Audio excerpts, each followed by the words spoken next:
The way I started rescue work was when I learned from a news program, a local news program, that dogs were going to be euthanized at our local county animal control. As a regular citizen, I did not know that. I was alarmed, and we went and got 5 or 6 dogs, selected them to be pulled out of animal control, took them to our veterinarian to be spay-neuter, have the rest of their vaccines, got them all fixed up, and found them homes. And that was a challenge to get people to adopt that first group. But that's how we started, and then we went back, pulled another group, and on it went. On a daily basis, we first and foremost tend to the dogs, morning, noon, and night. There's never a day off. The rest of the time is spent doing a lot of administrative work. The follow-up phone calls, answering emails, it's a lot more administrative work than one would imagine. The amount of care required for each dog is extensive, and from beginning of pulling the dog from animal control to adoption, it requires much more than folks realize. It's expensive to provide initial veterinary care, to provide transportation if they're in another area, if an emergency crops up, or if they're heartworm positive, if pet sitters have to be hired to help with walking or driving, not to mention the daily feeding, walking, playtime, enrichment. It's a lot of time and energy spent to get these dogs to an adopter, and a large financial commitment. On average, without any specific emergencies, it's approximately $2,000 per dog. We find adopters from national adoption sites, national advertising sites, and once we get an inquiry for a specific animal, we send them an application, we email them, call them by phone, and we screen them through references and a Google Earth check of their home to make sure they're telling the truth about a fenced yard, etc. And we rely heavily on a veterinarian's reference to tell us whether folks are responsible pet parents. It would make the job a lot easier if folks would spay-neuter their animals and reduce the population.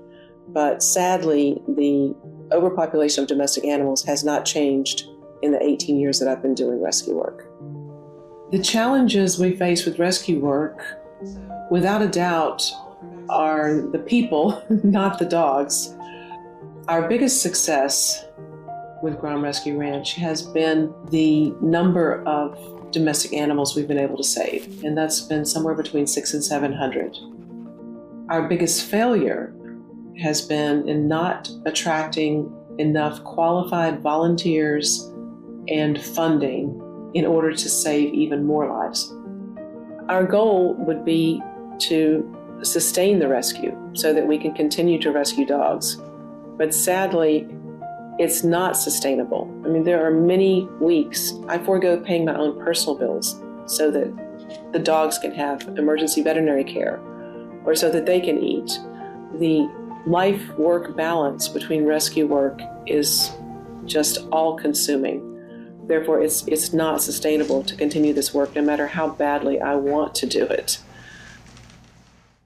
So I just finished paying for yet another veterinary bill, and we have a volunteer en route to the vet's office right now with a new foster for a regularly scheduled appointment, and an emergency with a senior dog has cropped up today. So after we finish this, I have to go to the emergency room and have another unexpected expense today.